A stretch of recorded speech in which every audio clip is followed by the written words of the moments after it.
ఒకసారి ఒక పాము చాలా హుషారుగా నాట్యం చేస్తూ ఉంది. అప్పుడు అటుగా వెళ్తున్నటువంటి కోతి చేష్టలు అంటారు చూసారా, ఆ పాముని గట్టిగా పట్టుకుంది. అప్పుడు ఆ పాము కోతిని కాటైపోయింది. దానికి చాలా భయంతో విడిస్తే ఎక్కడ కాటేస్తుందో అని చెప్పేసి గట్టిగా పట్టుకొని కాపాడండి కాపాడండి అంటే అరుస్తూ ఉంది. అప్పుడు వాళ్ళందరూ కూడా దూరంగా పారిపోయారు. అమ్మో, ఇప్పుడు మనం కాపాడితే మనల్ని వచ్చి కాటేస్తుంది అని చెప్పేసి అందరూ కూడా దూరంగా వెళ్ళిపోయారు. ఇదంతా చూస్తున్నటువంటి ఒక ముని ఆ కోతి దగ్గరకు వచ్చి, ఏంటి ఆ పాము కాటేస్తుందని భయపడుతున్నావా? నువ్వు భయంతో ఎప్పుడైతే పామును గట్టిగా పట్టుకున్నావో అప్పుడే అది చనిపోయింది. అప్పుడు ఆ కోతి ఆ పాముని విసిరి పడేసి ఒక్క గంతున చెట్టెక్కెళ్ళింది. ఈ కథ ద్వారా మీకేం అర్థమవుందో కానీ అసలు నీతేంటో చెప్పనా?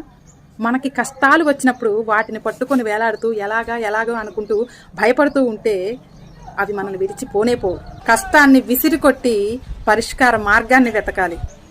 అలాగే మన చుట్టాలు, బంధువులు, చుట్టూ ఉన్న సమాజంలో ఎవరైనా సరే వాళ్ళకి ఆ కష్టం అంటుకుంటుందని చెప్పేసి ఎవరు దగ్గరికి కూడా రారు. కాబట్టి మన కష్టాన్ని మనమే ఎదుర్కోవాలి. అలాగే కష్టాన్ని మంచి పరిష్కారంతో విసిరి కొట్టాలి. అప్పుడే మనం ప్రశాంతంగా ఉండగలం.